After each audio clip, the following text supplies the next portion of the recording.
I never owned slaves, or so the straw man logic goes. Well, of course, everybody knows that no one alive in Britain today owned an African person. But that does very little to change how significant a role slavery played in Britain's history.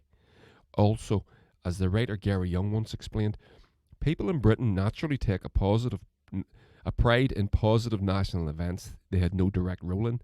We won the World Cup, we won the war. Yet many seem less willing to confront the more negative aspects of our history.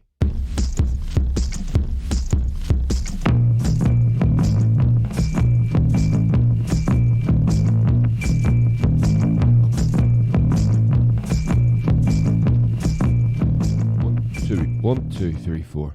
Okay. 1, 2. Hey, everybody, and welcome to the podcast, number 34.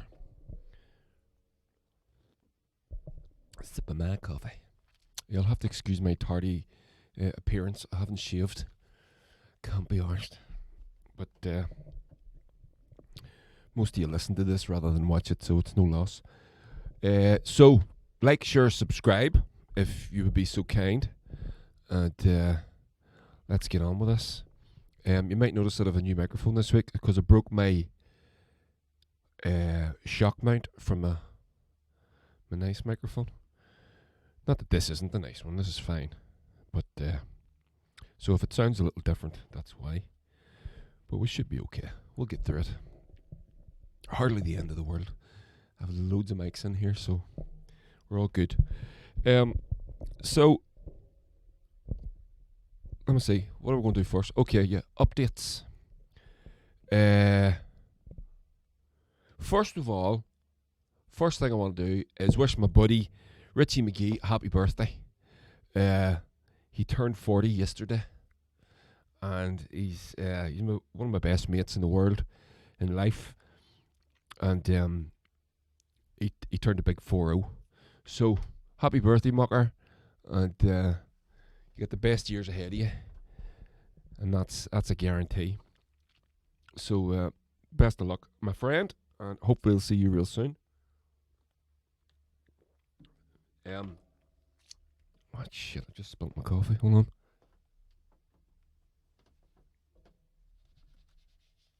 Just wipe it up with my jumper there.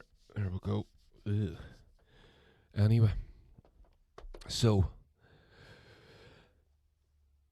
Updates.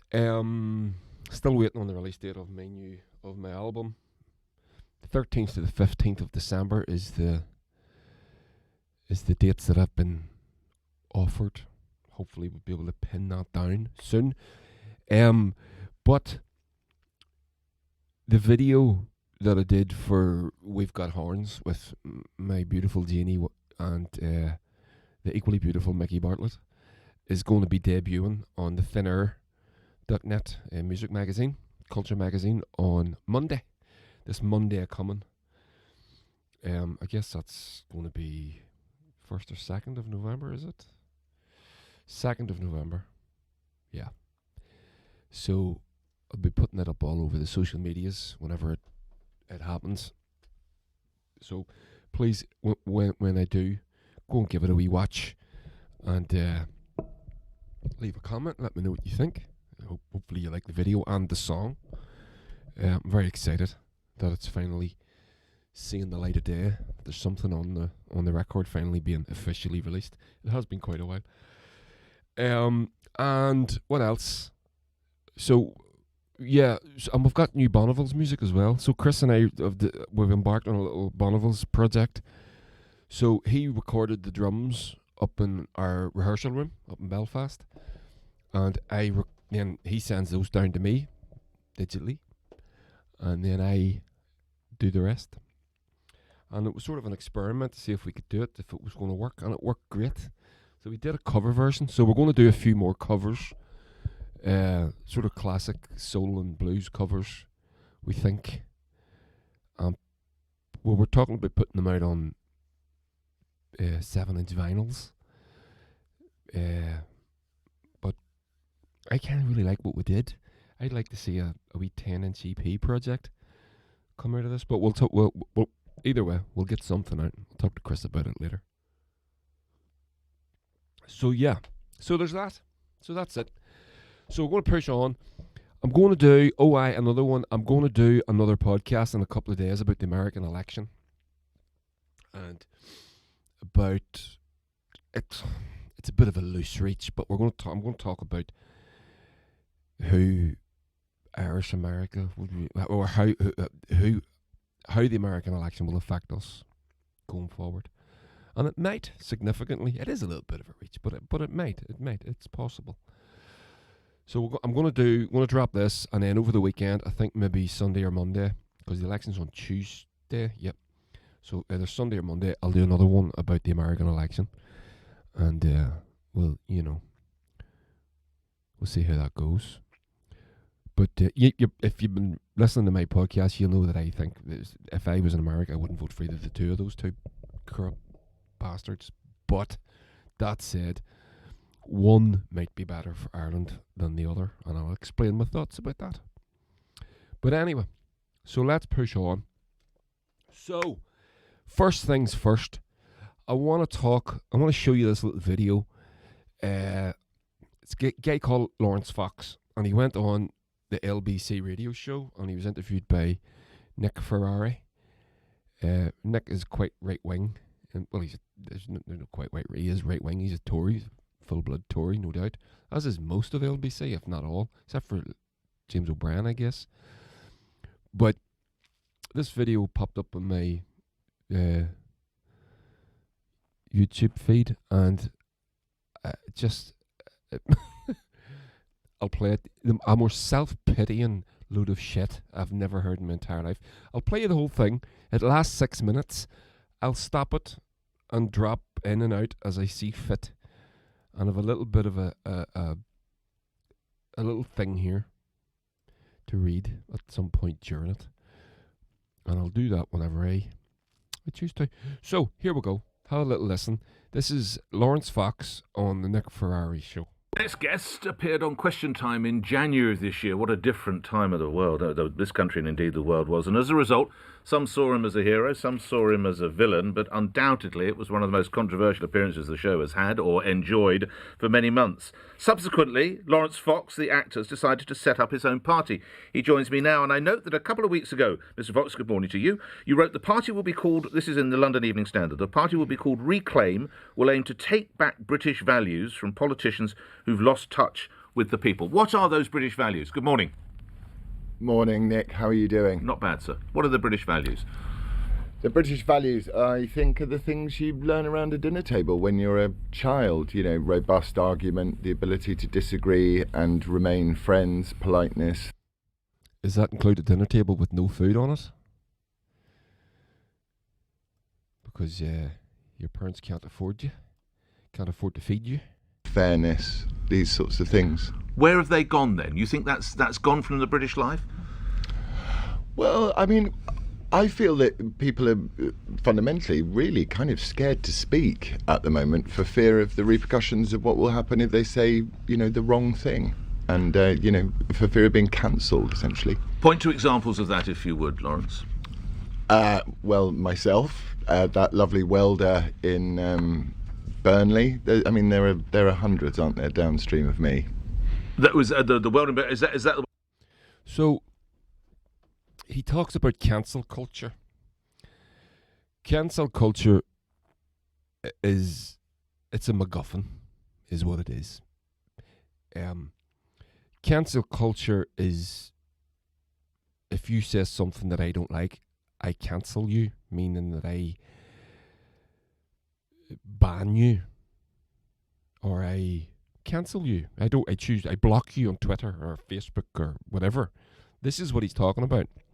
Now, as with all these things, it's a modern phenomenon, cancel culture, and it can go too far. We know it can't. Everything can go too far. But I have absolutely every right to not hear you. If I don't want to hear your voice, I have absolutely every right not to hear it. And so is everyone else. If I want to hear you, here you are. Well, I don't want to hear you particularly, but here you are on you pop up on my YouTube feed. And the thing that it staggers me about the right wing narrative that goes on these days. It's always gone on. They claim victimhood. They cling to it. Like everybody's out to get them. Do you notice that? And that's what he's doing here. He's claiming to be a victim. What he's done is he's defended what's becoming the modern norms. And by the way, society isn't fixed in time. It evolves and it changes. What was normal now was not normal 10, 20, 30, 40 years ago. And what was normal 40 years ago wasn't normal 40 years before that. It constantly fluxes. You take someone out of time, you take someone from 300 years ago and drop them in today, they will literally have an aneurysm because they will not be able to fucking grasp what's going on. And they will be able to point to a million different things that maybe outrage them morally. Do you understand? So the right wing always claim that they're being silenced, that their voices aren't being heard, but the right wing control everything. What they don't control is the voices of millions of young people, or millions of black people, or millions of LGBTQ people, or millions of their supporters and their sympathizers. And whenever you start a campaign or you call people like him out, then he claims that he's the victim. He's been victimized. And you consider from his position, this is a man called Lawrence Fox. He's an actor of I assume of note. I don't know who he is. I'm not. I've never until his appearance on Question Time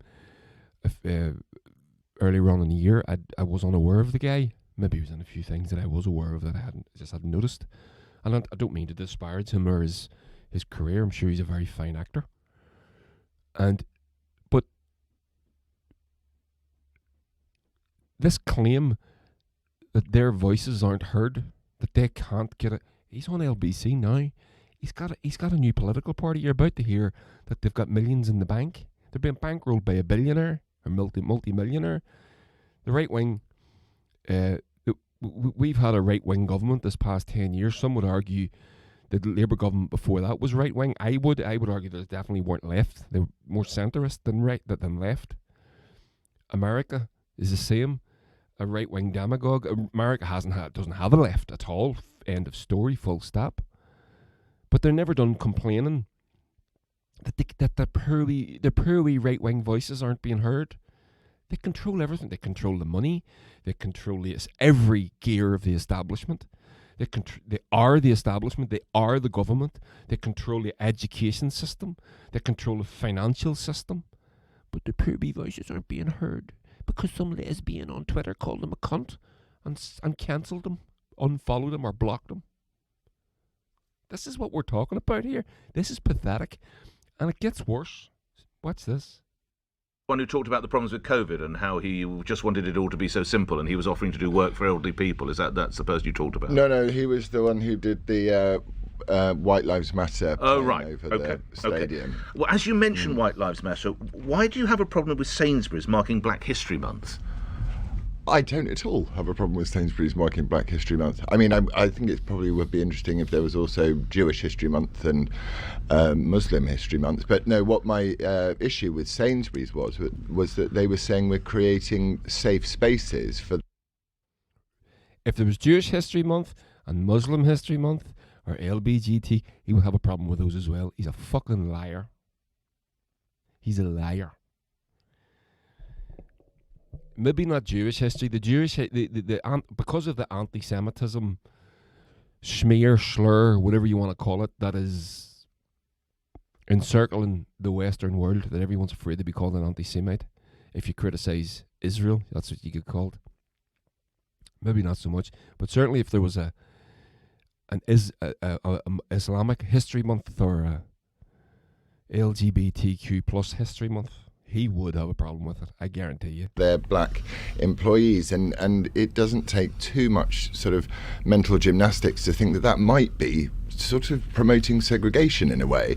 And seeing as this country is tolerant and becoming even more tolerant, I'm not sure why we need to suddenly smuggle in safe spaces when it assumes that, you may not be safe around white people. But I don't know and you don't. Neither of us are black.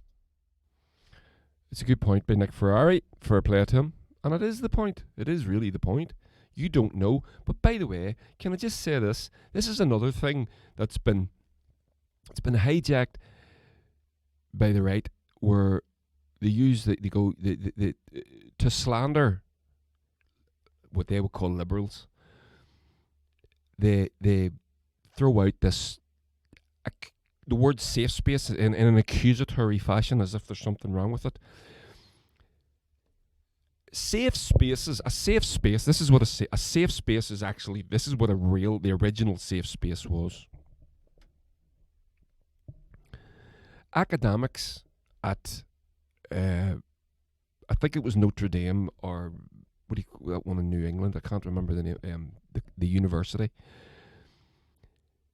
They created a safe space. They called it a safe space, and what they said was, when we're in this space talking about these issues, and they could be talking about absolutely anything, you can say whatever you want, no matter how outrageous, and you won't be judged, because in that environment and in that spirit, you'll be able to engage in meaningful debate. So if you do have a question about Israel, Palestine, or slavery, or LGBTQ issues, or male-female equality, or all of these social issues, if you have a question that you genuinely don't know, or you just want to ask because you know somebody's going to ask it, and that's the spirit of exploration that a safe space allows you to engage in. So when you say you're in a safe space, what you're saying is, anybody that's in this space having this conversation can say whatever they want. They can argue whatever they want. They can analyze in any way they like, even if it's considered outrageous, or if it's considered, out there. You can still argue it and you won't be judged for it, because in that spirit, we can move the narrative forward, and we can move our understanding of the debate forward. So that's what a safe space is. So, all right, this is a safe space. This is a safe space for me now. I'm going to call this a safe space. And you're not allowed to judge me for what I'm about to say. This is real.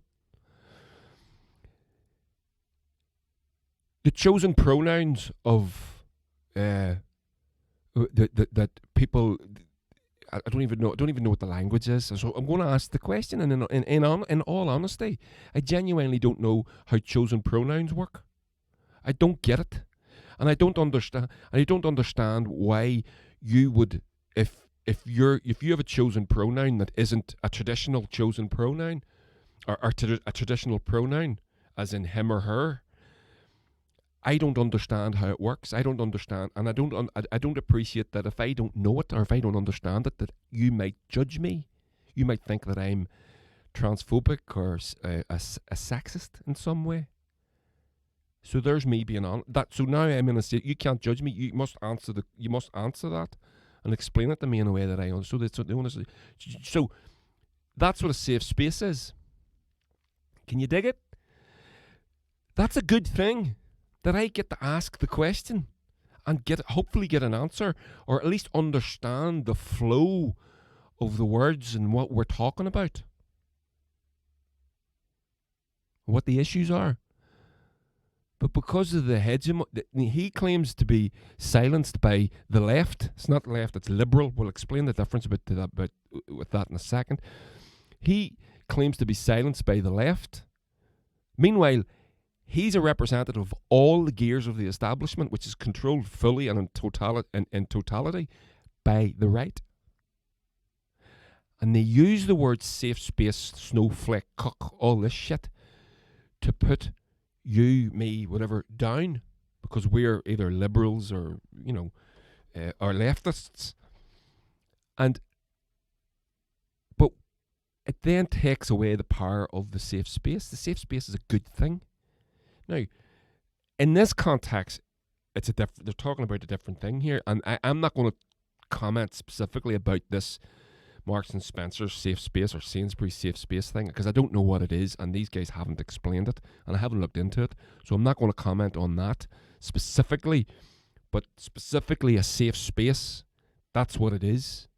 It's a space that you can ask any questions and give your answers. Is that not a good thing? How is that not a good thing? To me, that's a great thing. You can ask any question. I don't understand what you mean by LGBTQ.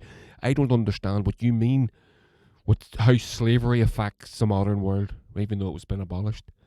I don't understand how... Can you dig it? Here we go. We don't know what it's like, do we? Being black and working in Sainsbury's or Asda or Waitrose or anywhere else, do we? No, we don't. We only know what all we can go on is the polling on these things. So if those folk feel they need a safe space to talk about issues, is it wrong for a supermarket, therefore, to facilitate that? As I say, I just think that safe spaces are essentially kind of promoting segregation, and I think it's backwards, and we want to look forwards, not backwards. We've got great news in terms of the non-existent ethnic pay gap, which actually they said this morning in the Telegraph is gone the other way. So that's for younger people. No, if it says it in the Telegraph, it must be true. You're right, but that's for younger people, of course. Yeah. At the other end.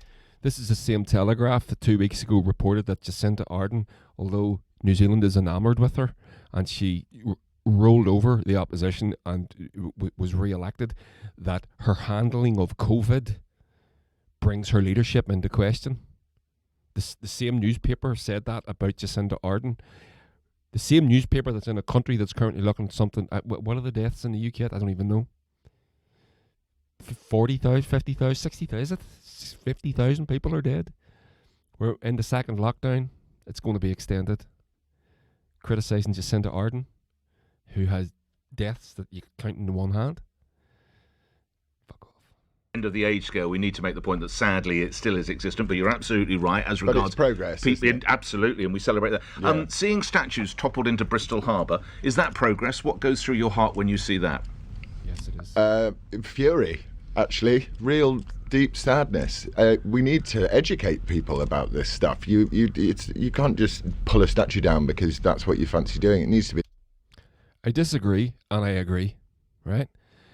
Let me explain to you. He said, what I agree with, we need to educate people. I couldn't agree more. Now, he's talking about the Edward Colston, who was a slave trader. Remember that footage of the statue getting pulled down in Bristol Harbour during the summer? During the Black Lives Matter protests? Now, he says we need to educate people. Now, think about what that means.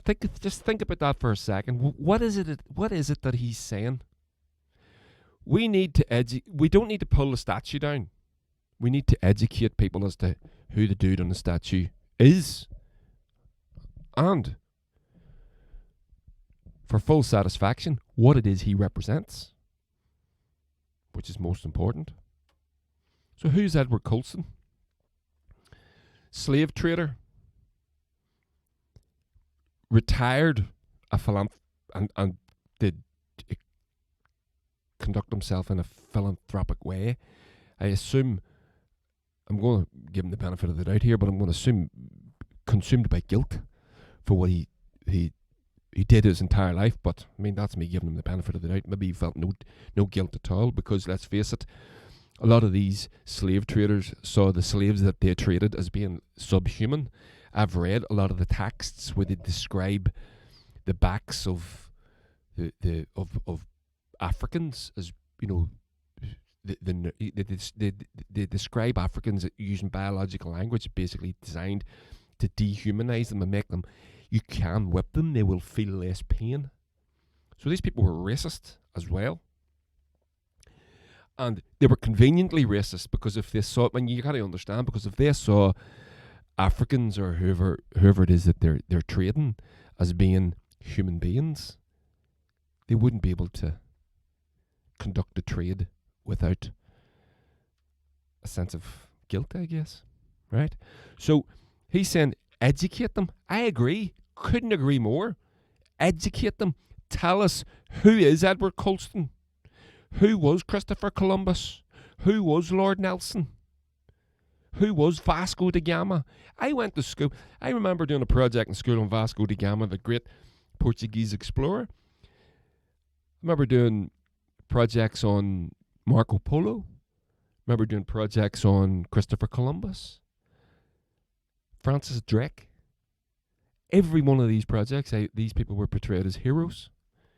Now, from a 17th century Portuguese perspective, Vasco da Gama is a hero. From a 17th century Spanish perspective, Christopher Columbus is most certainly a hero. But that's only the part of the story. And when he says educate, that's not what he's talking about. He's not talking about telling you, for example, that Christopher Columbus invented the transatlantic slave trade. Did you know that? Because he did. Christopher Columbus was Italian, and he went to the Spanish court. He tried to get the Italian government, or the Italian authority, whatever city-state he was in. Italy wasn't even a country back then, a united country. He tried to get Italy to bankroll his explorations, as you know, to try and go around the world. Didn't know that the whole North American, Central American, South American continent, landmass, even existed. They thought they were going to be able to sail in the opposite direction, avoid going around Africa, straight to India and to China, which was the trade route they were looking to open up. He goes to Spain. He spends 12 years, I think it is, courting the king and queen, Ferdinand and Isabella. Is that it? And eventually they give him a budget, 3 ships, Santa Maria, Pinta and all that shit, to go across, to open up the trade route. He bumps into America along the way, and the rest is history. That's the bit that we're told. What about the bit that we're not told? That one of the first things he did was load the ship up with natives and send them back to Spain as slaves. He invented the transatlantic slave trade. Now, it went the other way. It didn't come from Africa to America to begin with. Didn't take long. But I think the first 5 ships loaded up with slaves went from South America to Spain. They went in the opposite direction. Then, once the plantations all opened up, they needed the bodies to go the other way. And that's when the African slave trade opened up, which is where the British excelled at that. So, they don't tell you that. And when he's talking about the why do we not educate people?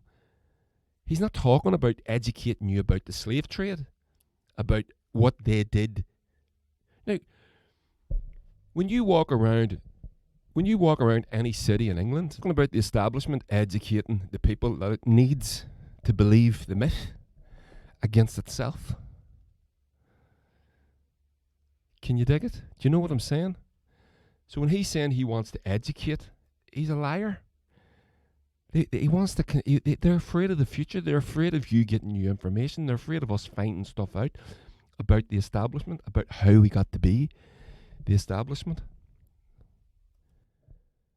What I would be in favour of is sticking a plaque on that statue and explaining who Edward Colston was, rather than just saying, right, we're going to... They've been trying to put a plaque on the Edward Colston statue for 40 years. The last time that it was held up in the council chambers for 20 years because they couldn't agree on the language. And black people are walking past that every day. And as I've said in another podcast, if there was a statue of Oliver Cromwell in my town centre and I had to walk past it, it would be my life's mission to get it down.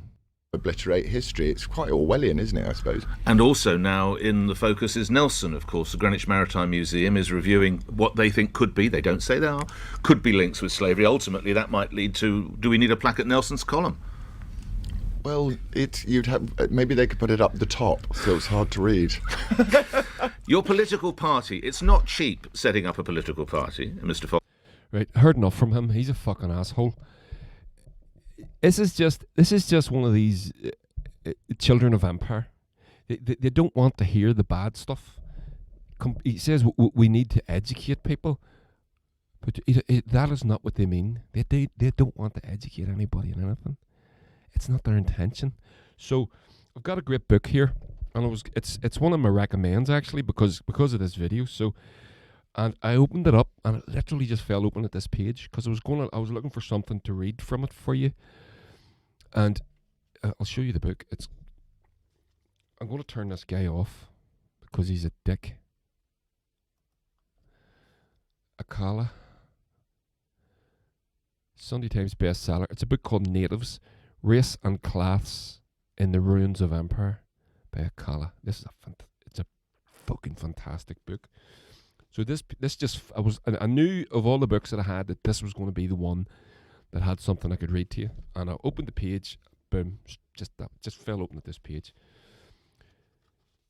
So it's from the chapter entitled Interlude, A Guide to Denial. And it's all the questions that people ask when they're denying that there's anything the matter. Stop playing the race card. Why can't you just get over it? It's all in the past. You have a chip on your shoulder. These are the questions that people ask them, or that they say. So you just hate Britain, you're anti-British, right? So here's one. You're obsessed with identity politics. And this is where we are. This is the modern thing. And from he's wrote this book, I think it's gotten worse. Not identity politics, the accusation that I'll talk about it in a sec. This one is all the rage lately, and identity politics is spoken about as if it were something entirely new. Of course, in reality, Britain has a long history of crafting policies not around merit or even solely class distinctions, but also around white identity. Also, please explain to me how all politics is not in part identity politics. Or working class, especially in a post-industrial welfare state, Irish, Christian, Jewish, Japanese, not all identities. Please explain how humans organized into any group of identity can have any identity-less politics. Again, if you don't want to hear from and engage with people from my identity or the experiences we have had as a result of that identity, no worries. Put the book down. Don't follow me on Twitter or watch me on YouTube. I'm not stalking you, fam. Right? So, that leads directly into the next one. In speech marks, you're trying to blame me for what my ancestors did. And this is about the Edward Colston slavery issue, etc., etc. The thing of empire. So, this one usually arises when discussing the particularly sensitive area of Britain's role in the transatlantic traffic in enslaved Africans. I never owned slaves, or so the straw man logic goes. Well, of course, everybody knows that no one alive in Britain today owned an African person. But that does very little to change how significant a role slavery played in Britain's history. Also, as the writer Gary Young once explained, people in Britain naturally take a pride in positive national events they had no direct role in. We won the World Cup, we won the war. Yet many seem less willing to confront the more negative aspects of our history. People seem rather happy to align themselves with the Dunkirk spirit, but rather less interested in even acknowledging the Amritsar spirit. Do you get it? Can you get it? So he's being disingenuous, that guy. He's saying, we just educate people. When's that going to happen? When is the establishment going to start educating the population that it controls by fair means or foul against itself? When is this going to happen? Explain to me, show me when this is going to happen. And my response will be, you first. You go first. You start the education. You reorganize the education curriculum. Then come back to me. And then I'll think about maybe not supporting people tearing statues down. Right? So there we go.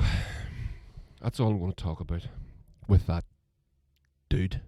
We're going to move on. Couple of Irelandy things. So this is good. So I meant to read this last week, and this made me laugh. It's very, very funny.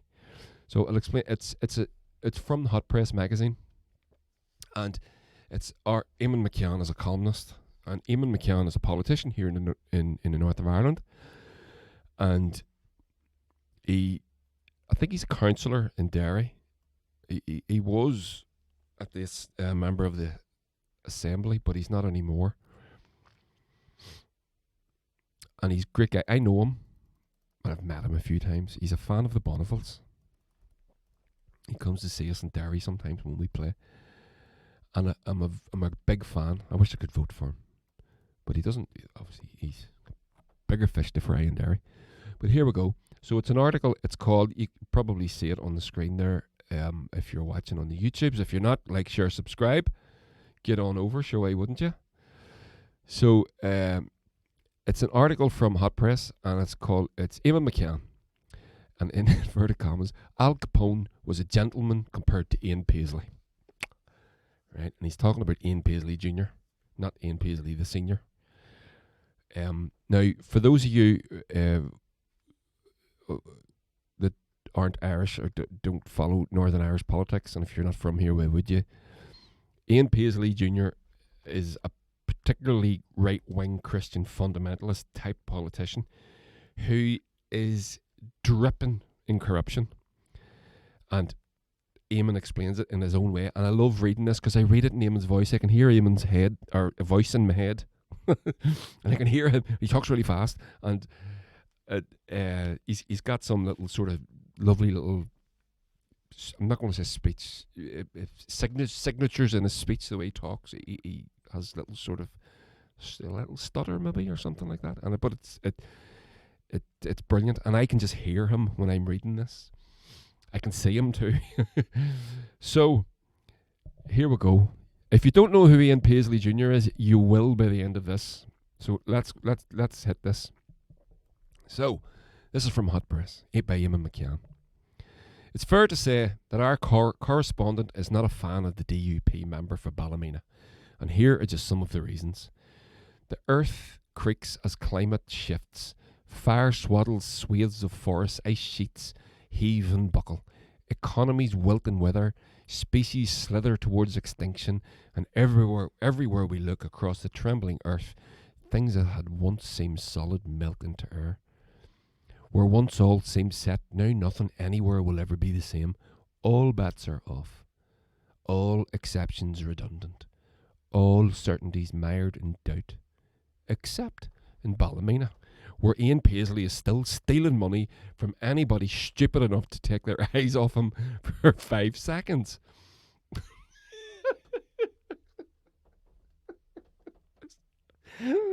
It's freaking brilliant. So, okay, back to it. Sorry.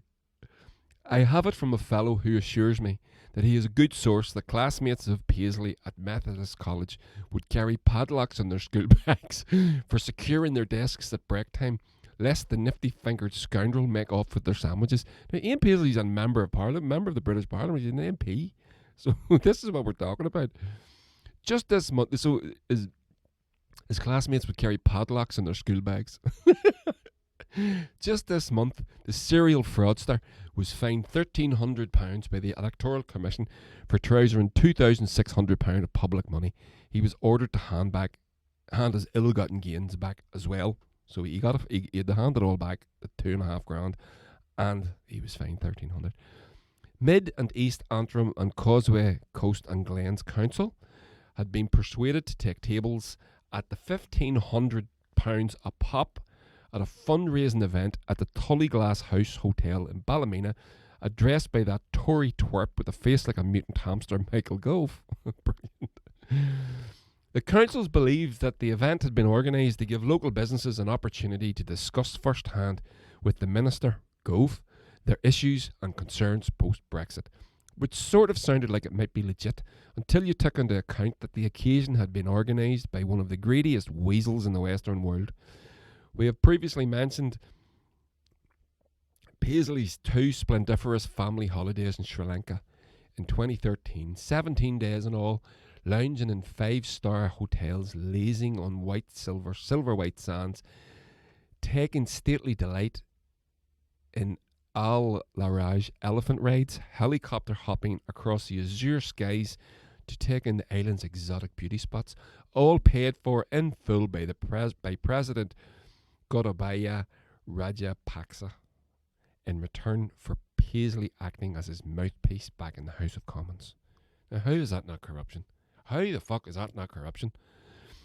Paisley's sense of oneness with Rajapaksa may also have been down to the Sri Lankan tyrant using sectarian distortion of Buddhism to fuel the mass slaughter of the Tamils. Paisley would have known that one. True. Moreover, Gotabaya had appointed his brother Mahinja as Prime Minister so as to protect his regime from diversity. Ian and Gotabaya, family men well met. You can see the parallels with our own Protestant fundamentalism here in Northern Ireland. As we know, Paisley and family also spent sumptuous sojourns in the palm fringe Maldives, which he claimed had been part paid by himself, and the balance met by a personal friend who didn't want to be named. Excuse me. BBC Northern Ireland Spotlight discovered that the personal friend was a minister in the Maldives government, and there is no evidence Paisley has contributed a brass farthing cent to the cost. Since the day he emerged from the Badlands of Ballymena, Paisley has never ever been willing to hire himself out to any has ever been willing, sorry, not never been willing, to hire himself out to any outfit willing to cough up the cash. A free Presbyterian freeloader with all the honour and dignity of a duplicitous polecat.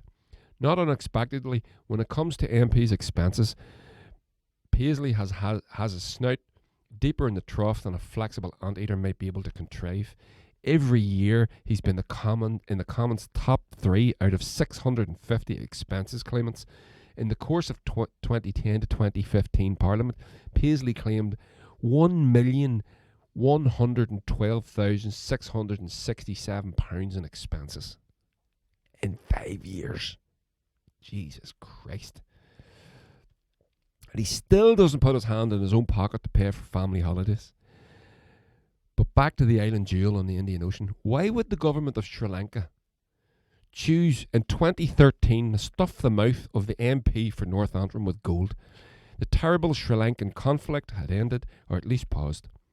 In 2009, the Tamils, variously Muslim, Christian and Hindu, had been subjected to pogroms by the Sinhalese mobs in 1956, 1958 and 1997. The Tamil Tigers, remember them, retaliated themselves, showing little respect for human rights in a campaign of shooting and bombing, including suicide bombings of Sinhalese premises.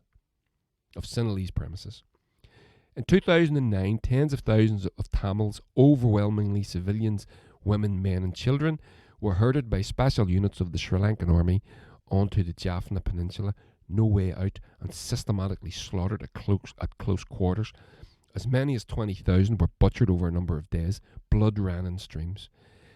In February 2013, the Human Rights Court of Geneva launched an inquiry into the Jaffna massacre. Paisley's jaunts to Sri Lanka followed in April to June the same year.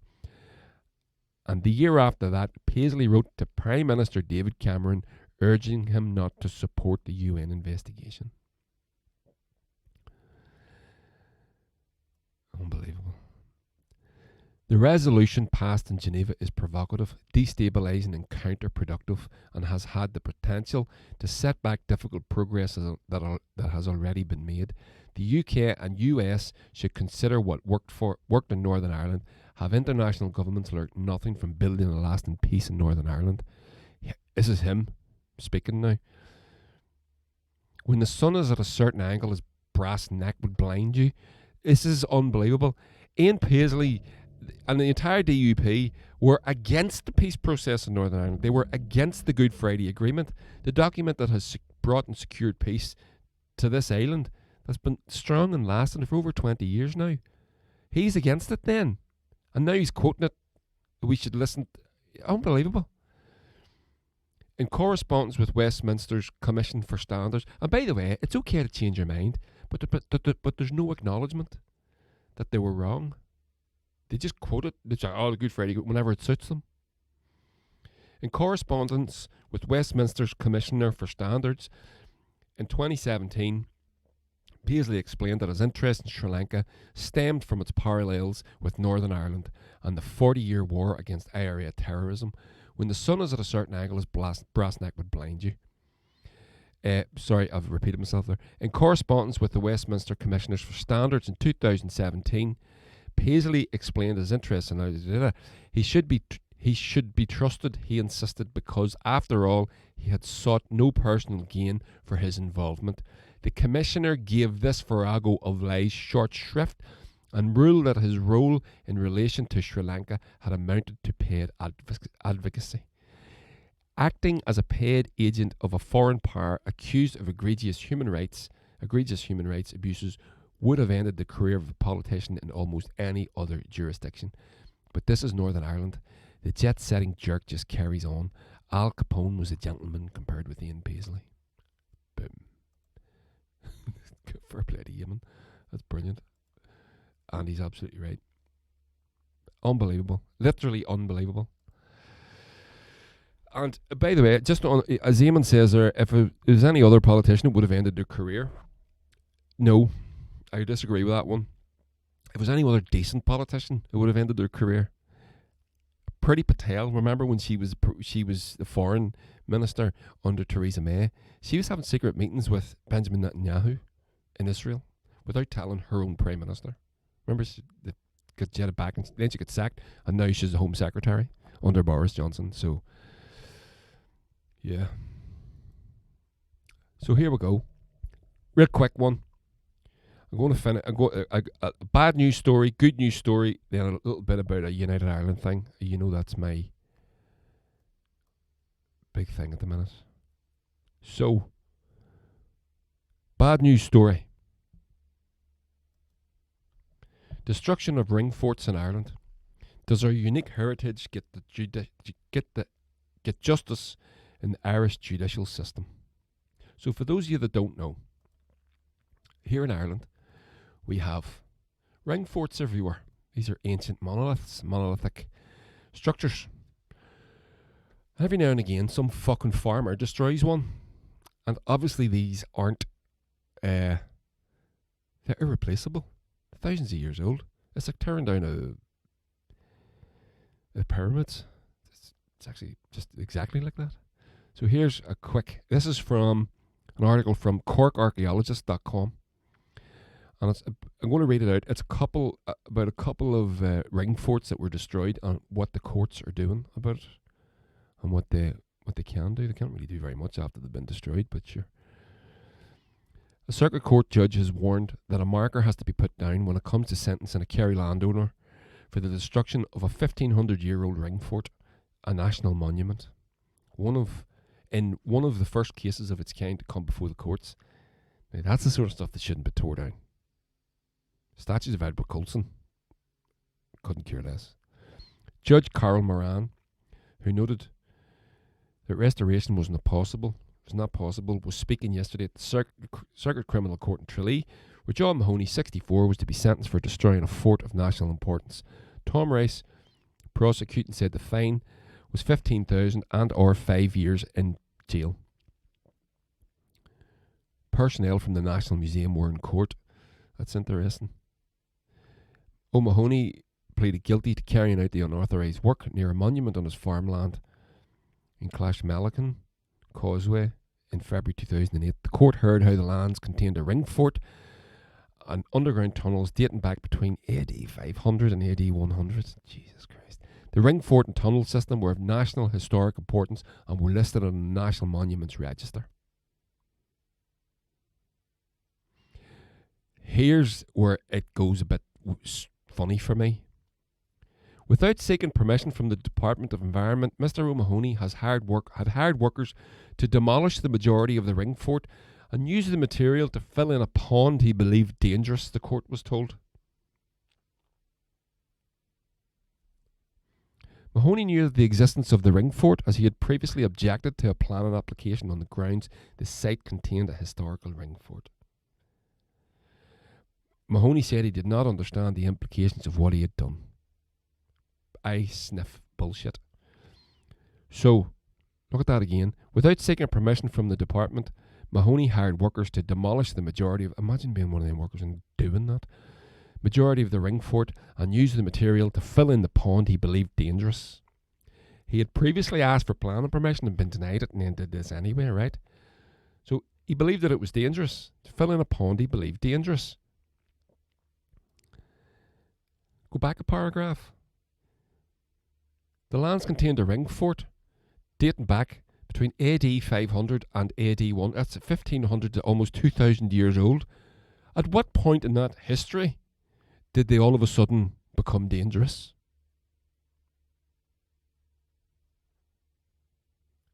That's the question I would be asking. So they've been there nearly 2,000 years. They're as old as Christ.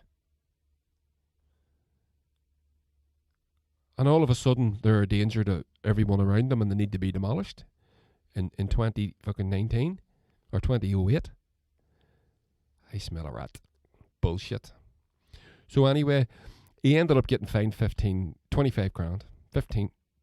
25. So eventually, I'm not going to read, there's four or five articles. There's another guy demolished, Patrick Desmond in Macroom County, Cork. He demolished two and he ended up having to pay €20,000.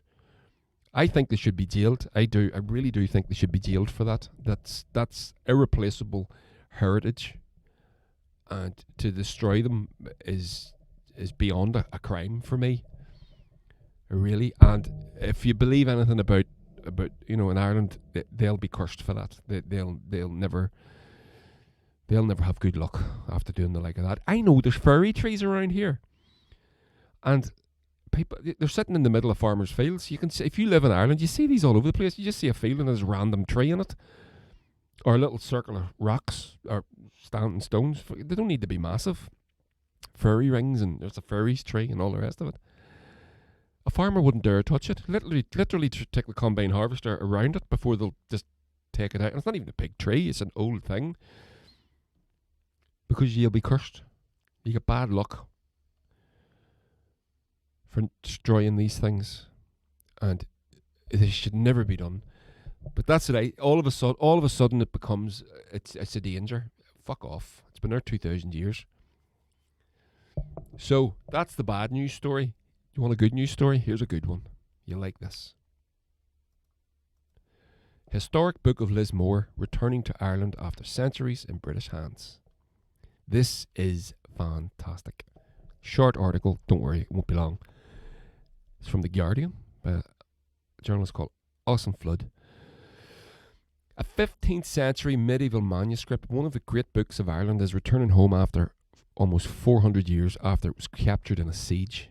The Book of Lismore, Lismore is the name of the high school I went to, which has been donated to University College Cork by the trustees of the Chatsworth settlement, was compiled for Finan MacCarta, the Lord of Carbery, from 1478 to 1505. It consists of 198 large vellum folios containing some of medieval Irish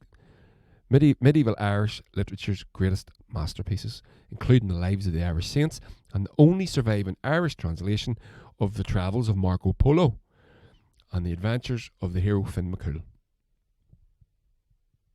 The book was captured in a siege of Kilbrittain Castle in Cork in the 1640s and was given to the Earl of Cork at Lismore Castle.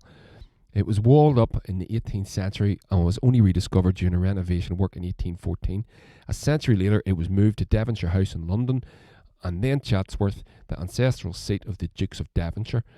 It has since been the property of the trustees of the Chatsworth establishment, which owns the land and estates of the Dukedom of Devonshire since its establishment in 1946. Taoiseach Micheál Martin welcomed the return of one of the great books of Ireland and praised the generosity of the Duke of Devonshire, Peregrine Cavendish, and his family. Peregrine Cavendish, did you ever fucking... Were it not for the Duke and his predecessors in England and Ireland, the Book of Lismore might, like many other Gaelic manuscripts of its time, may have remained undiscovered, Martin said.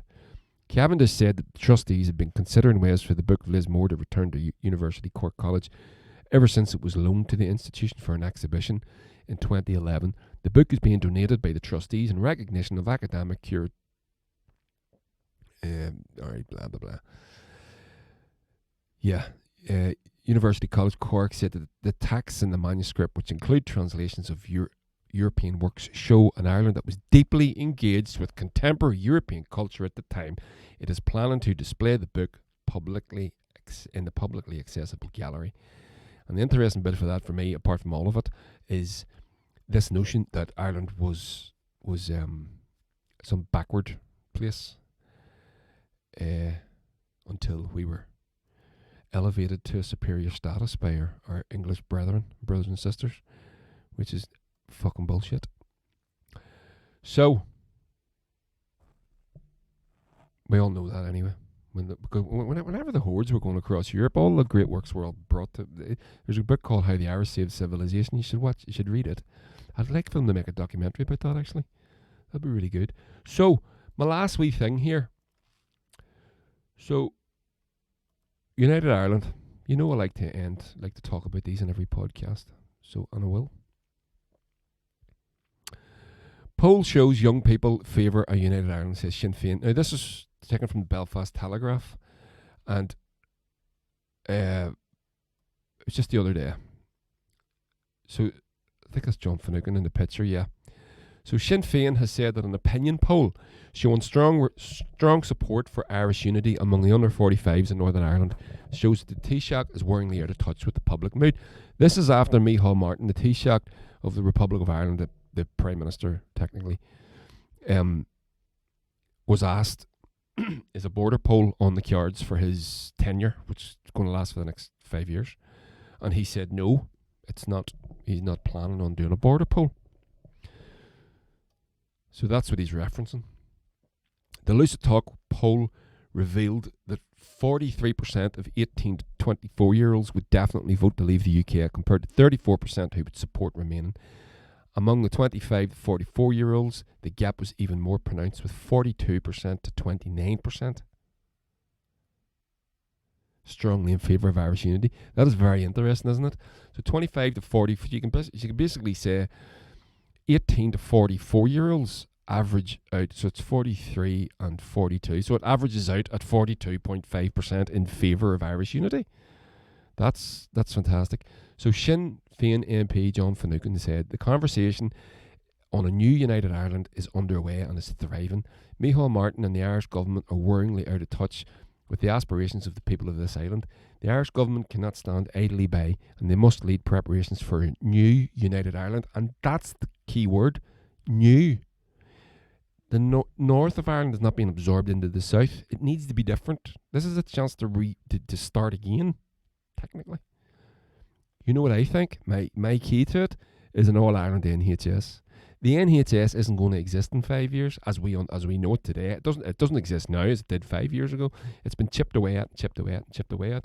Boris Johnson and his neoliberal government, extremists, they are extremists, are going to destroy it. It's going to be destroyed. So the NHS is a genuine good argument for staying in the United Kingdom. But if it doesn't exist anymore, where's your argument? I don't know. I can't think of one. So, just on that, the Lucid Talk poll indicated that the NHS would play a key role in deciding the border poll, with 35% of people definitely voting for Irish unity, 34% for the union, but 26% say they'd likely opt to remain in the UK because of the NHS. The NHS is not going to be here in 5 years. Not here now, as we understand it. The UUP leader said the NHS is quite rightly the source of great national pride within the UK and is the envy of many countries. It has a central role that has never been more evident than during the COVID pandemic. But it doesn't. That's not true. That's wishful thinking. Steve Aiken is the leader of the UUP, Ulster Unionist Party. That's wishful thinking. The NHS, it has a central role, surely, but that role has been more and more undermined. Look at this test and trace system. £12 billion of a test and trace system. £12 billion spent on a test and trace system that all went to a private company called Serco, who have failed, who have not provided it.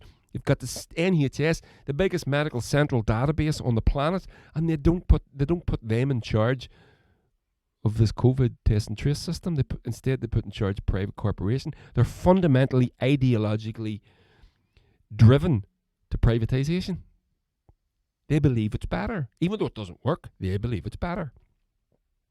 DUP MP Carla Lockhart. Sorry, I finished with Steve Aiken's comments there. It's perfectly understandable that in the consideration of the merits of the union, voters of all persuasions would be extremely reluctant to give up the NHS and exchange it for a system that is in place in the Republic of Ireland. That bit's true. There are a lot of voters who would say no. But this is, I'm warning you people, this is when it comes to this, border poll, it will come. It's going to come soon. I say soon. I mean, it could be 5 to 10 years. That's relatively soon. The campaign to stay in the UK is going to be spearheaded by who? The DUP. The DUP who lied, stole and cheated their way to deliver Brexit for the Tories and the English nationalists. So we need to be alert. They're going to lie to us. They're going to tell us lies. How bad the system is in the south, which isn't great, and how good the system is in the UK, which is crumbling and being picked apart. Let's not say crumbling, being picked apart. The argument that you could stay in the UK because of the NHS is to me, it makes sense. It's not one I would vote for right now, or vote for today. But it's a logical one. It makes sense. So the solution, if you want a united Ireland, what we need to do is talk to everybody and lobby for an all-Ireland NHS style system. That's what we need. Healthcare free at the point of cure. So let's not use that word free anymore. Paid for at the point of cure by your taxes. That's all we're doing. We're just choosing where to spend our money. And that's going to secure us a united Ireland. But we need to get it in place. Like I've been urging loyalists and unionists to engage with this conversation, because this could happen and you could find yourself bounced into a united Ireland with no voice in it. You want to have a strong British identity in a new united Ireland. Well, you need to tell us what that is. I can't make that decision for you. You need to make that for yourself. Well, on the other hand, what we need to do, people that want a united Ireland, to secure a united Ireland and all Ireland NHS, would do it. I genuinely believe that. We're sitting on the fence, according to this poll at the minute. It can go one way or the other, and all Ireland NHS is gonna. We're gonna ram this home, no problem at all. DUP MP Carla Lockhart said this is my MP. Said, not that I voted for her, said that the poll confirmed the importance of the UK national institutions like the NHS, but said the health service should be strengthened, not the centre of a divisive border poll campaign. She's a hypocrite. Carla Lockhart is a member of a party that props up an ultra-Tory government that is hell-bent on dismantling the NHS, and the NHS, as I explained to you in a previous podcast, is on the table in a future US-UK trade deal. She's full of shit. This is lip service.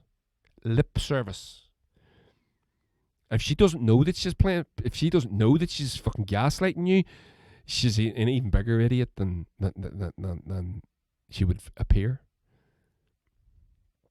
Northern Ireland benefits hugely from being a part of the UK. We have seen that clearly demonstrated through the response to the COVID-19 pandemic. And those who want to remove Northern Ireland has got nothing from the UK part of this COVID thing. Okay, so there you go. So there's that. I'm not going to read. There's a statement there from all the parties. I'm not going to read that. So that's kind of good news. That took me by surprise. And then, this is my final little slide here for you. It's not a slide, a little picture. A little poll went up on Twitter. Terry Christian, the TV presenter, ex-music journalist, I don't know if he still is. He put up on Twitter, and I'll read it out to you for those of you that aren't watching. In order to get Brexit, he put a poll up on Twitter. In order to get Brexit fully done, i.e. no deal, what would you leave? What would you, as a Leave voter, sacrifice first? So, I'll read it again. In order to get Brexit fully done, i.e. no deal, what would you, as a Leave voter, sacrifice first? And he puts up on the poll 4 options. First option was your job. Second was Scotland. Third was the NHS. And the fourth was Northern Ireland. So which would you sacrifice in order? If you voted leave, which would you sacrifice? And I will read them out in order of least popular first. The least popular thing that they wanted to sacrifice, no surprise, the NHS, 4.2%. The next thing that they didn't want to sacrifice was their job, which was 9.2%, which is fantastic, which is actually interesting. So people, they do appreciate their health in this regard. The thing that they would sacrifice second of all is Scotland at 23.4%, and then the thing that they would sacrifice the most, not that this is going to surprise anyone listening to this podcast, is Northern Ireland at 63.3%. In order to get Brexit fully done, i.e. no deal, what would you as a Leave voter sacrifice first? And the answer is Northern Ireland. I'm not surprised with that. That's surprised it's not 100%, to be honest with you. Of course it's Northern Ireland. And of course the NHS is the thing that they would cling to the most. Don't blame them. Absolutely makes perfect sense to me. That I have no problem with that. By the way, this poll was on the 6th of October 2020, and there was 9,146 votes. So it's not like whenever I put a poll up on my Twitter account to get 10 respondents, and it's legit. 9,000. That. I mean, there are opinion polls that make national headlines that don't have that many respondents. So there we go. Cool, we're done. So what do you think? We're going to call it. I'm going to do, as I said, I'm going to drop this, give it a couple of days, and then I'm going to head over to, I'm going to do another one on the American election. I think I would like to do it maybe, I have a funny feeling I'm going to have a hangover on Sunday, so I might leave it till Monday to do. But we shall see. I might do it sooner. Recommends. I've already recommended you this book. There you go. Natives, Race and Class in the Ruins of Empire by Akala. This is fun. This is really, really good. You read it really quickly. It's an easy read. It's not a difficult read.